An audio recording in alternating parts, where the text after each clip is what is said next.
All right, coming to you live from Austin, Texas and Kubecon. I'm here with Dustin Kirkland of Canonical.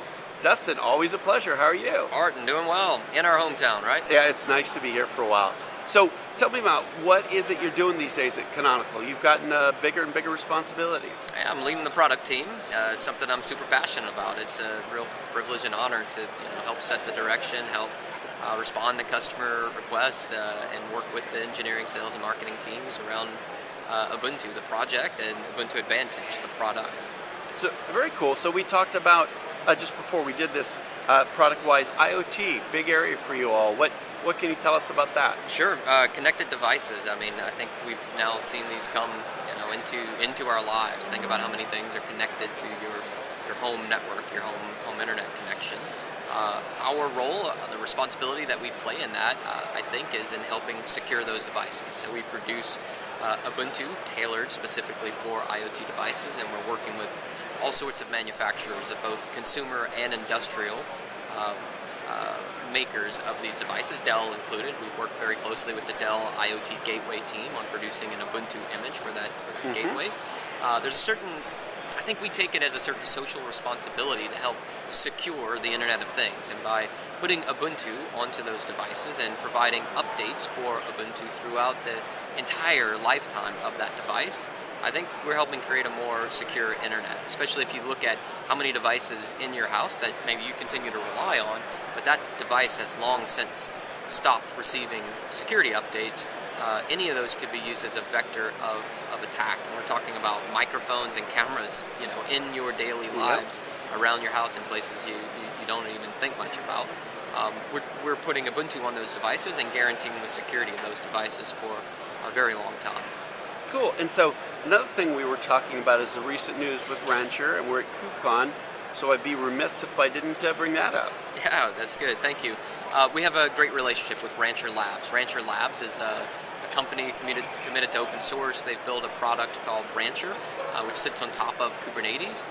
Our partnership with them, we provide an operating system, Ubuntu, to Rancher as their default operating system, and we provide Kubernetes, Canonical Kubernetes, as a default Kubernetes to Rancher, and in doing so, we've certainly helped free up their engineering resources to focus on their product. What we get out of that relationship is a fantastic technology that sits on top of Ubuntu and Kubernetes, and in doing so, it creates a developer workflow on Kubernetes that helps organizations bring applications to life through the development cycle, the test cycle, into production, and then the life cycle thereafter as containers, fully managed inside of Kubernetes by Rancher. So yeah, we're excited about that. It's a great platform built on the best developer platforms in Ubuntu, Kubernetes, and Rancher. A combination we've seen all over the place, and we're offering a product with integrated customer support across that. Cool. And then the other topic was snaps. What's up with snaps? Yeah, it's hard to, for some people it may be hard to get excited about a packaging format, which ultimately is what snaps are, but we're super excited about it, and I can tell you why you might be excited about it. I think you're going to be excited about what you find inside of snaps, which is software packaged for Ubuntu and other Linux distributions, frankly.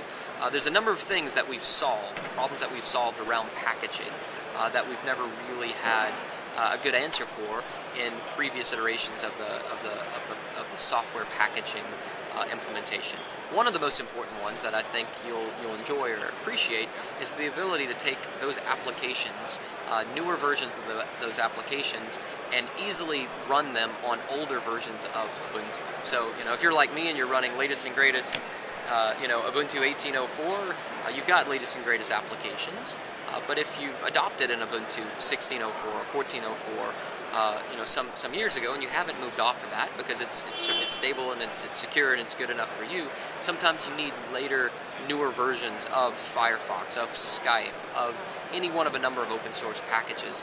Snaps are a really nice, clean way of packaging those packages and all of their dependencies in the way that the developers have determined is the right way to package that application and make that available across all versions of Ubuntu in a way that upgrades seamlessly and actually downgrades or rolls back just as gracefully. And then just to end with, so what do you see for the next year? What are some of the big areas of focus? Yeah, so we're working on Ubuntu 18.04, which is our next LTS. So 5 years of support plus a number of additional years of support, extended security maintenance for 18.04. So we're working on really getting that distribution up and running. That distro itself is certainly the cornerstone for many different cloud and edge cloud IoT type offerings. We're seeing artificial intelligence and machine learning workloads moving to Ubuntu, especially in the public clouds with GPU instances or in private implementations of OpenStack Kubernetes. We're seeing that market really explode.